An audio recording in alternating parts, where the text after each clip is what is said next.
విచిత్రమైన విషయం ఏంటంటే మహిళల రక్షణ శాంతి భద్రతల అంశాల మీద దృష్టి పెట్టాల్సిన పోలీసులు ఇప్పుడు ఎలా అయిపోయారంటే వచ్చే రాజకీయ విమర్శలన్నింటినీ కూడా వాళ్ళ బాధ్యతగా తీసుకుంటున్నారు పాపం వాళ్ళు.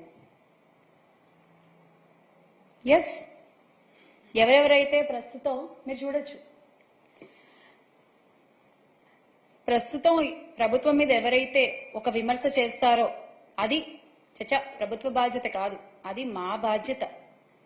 దానికోసం పనిచేస్తున్నారు పోలీస్ వ్యవస్థ అంతా. ఇప్పుడు చూడండి, ఆంధ్రప్రదేశ్ పోలీస్ ఇక్కడ కూడా మీరు చూడొచ్చు. AP police Twitter handle TDP Twitter handle గా ఎప్పుడు మారిపోయిందో నాకు తెలియదు. మరి ఇసుక సిండికేట్ గురించి ప్రశ్నిస్తే చర్యలు తప్పవని హెచ్చరిస్తారు. రాజకీయ విమర్శలకు పోలీసులకు అసలు ఏంటండి సంబంధం?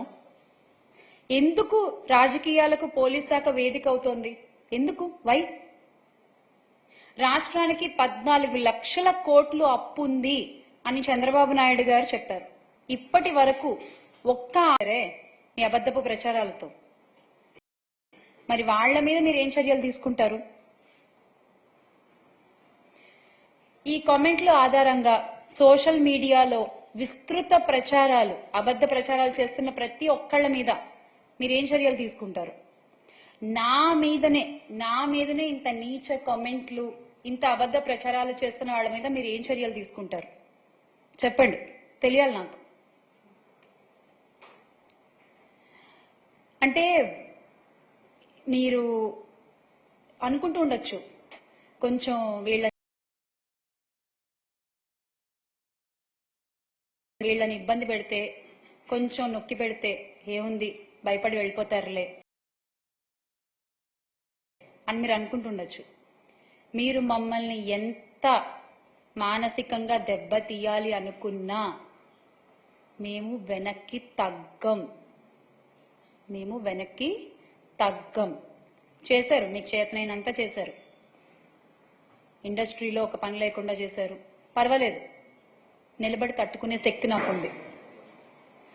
ఇలా ట్రోల్స్ చేస్తారా, ఇలా భయపడతారా, అడ్డుకునే ధైర్యం నాకుంది, నిలబడి పోరాడే ధైర్యం మాకుంది. మా పార్టీలో ఉన్న మహిళా నేతలపై మీరు ఎంత అసభ్యకరంగా మాట్లాడినా, మమ్మల్ని ఎంత కృంగదీయాలని చూసినా వెనకడుగు వేసే ప్రసక్తి లేదు. రాష్ట్రంలో మహిళలపై జరిగినటువంటి ఈ అత్యాచారాల్ని, అఘాయిత్యాలకి, హత్యలకి, ఇవన్నీ పాల్పడుతున్న నిందితులపై మీరు కఠిన శిక్ష తీసుకోవాలి, ఖచ్చితమైన యాక్షన్ తీసుకోవాలి. ఆ నిందితులకి శిక్ష పడాలి. వైఎస్ఆర్సీపీ పార్టీ తరఫున చాలా గట్టిగా మా మహిళా నేతలందరి తరఫున ఈ రోజున మేము డిమాండ్ చేస్తున్నాం. రాష్ట్రంలో మహిళలపై జరిగినటువంటి అఘాయిత్యాలకి మీరేం సమాధానం చెప్తారు? We are demanding an answer. ఒకవేళ ఇదే గనక కొనసాగితే మాత్రం, ఇలాగే గనక జరుగుతుంటే మాత్రం ఓకే, పెద్ద ఎత్తున ఉద్యమించడానికి మేము రెడీ.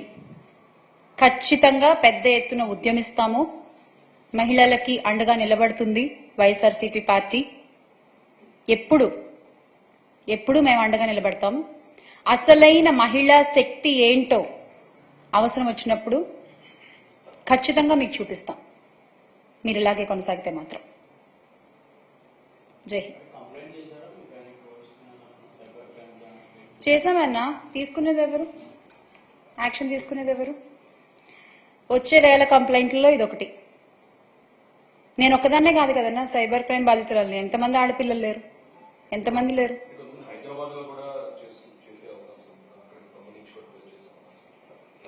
అమెరికా నుంచి కూడా ట్రోల్ చేస్తున్నారన్నా. మీరు ఓన్లీ హైదరాబాద్ అడుగుతున్నారు, అమెరికా నుంచి కూడా ట్రోల్ చేస్తున్నారు. అక్కడి నుంచి అంటే వీళ్ళు ఏంటంటే, ఇది ఓకే, మన అపోజిట్ పార్టీ సినిమా ఇండస్ట్రీ నుంచి వచ్చారు, తేలిక చులకన, అందరి వేళ్ళు అక్కడి నుంచే ఉన్నాయి, ఇందాక మనం మాట్లాడుకున్నట్టు. కానీ పక్క వాళ్ళ మీద బొజ్జల్లడం మాత్రం చాలా ఈజీ. అది కరెక్ట్ కాదు కదన్నా. అంతే, భయపెట్టేస్తే భయపడి పారిపోతారు అనుకుంటున్నారు. ఏం పర్వాలేదు. మేడం, ఈ ఎమ్మెల్సీ మీ పార్టీకి సంబంధించిన ఒక ఎమ్మెల్సీ గారి తాలూకా భార్య పిల్లలు రోడ్డు మీదకి వచ్చి మాకు అన్యాయం జరుగుతున్నారు, ఆ మధ్యకాలంలో పెద్ద ఎత్తున ఆందోళన చేస్తారు. అది కూడా మహిళలే కదా మీ పార్టీ? మహిళలు డెఫినెట్ గా ఎవరు బాధపడినా మా పార్టీ చూస్తూ ఊరుకోదన్నా. ఖచ్చితంగా ఎవరికి ఏ విధంగా న్యాయం చేయాలో ఆ విధంగా న్యాయం జరుగుతుంది, చేస్తారు. ఇది విషయం ఇంతకు ముందు జగన్మోహన్ రెడ్డి గారైనా, మా పార్టీ ఇతర మహిళా నాయకులైనా, మహిళా అధ్యక్షురాలు కళ్యాణి గారైనా ప్రతిసారి చెప్పుకుంటూ వస్తూనే ఉన్నారు. రోజా గారు కూడా చెప్తూ వస్తున్నారు.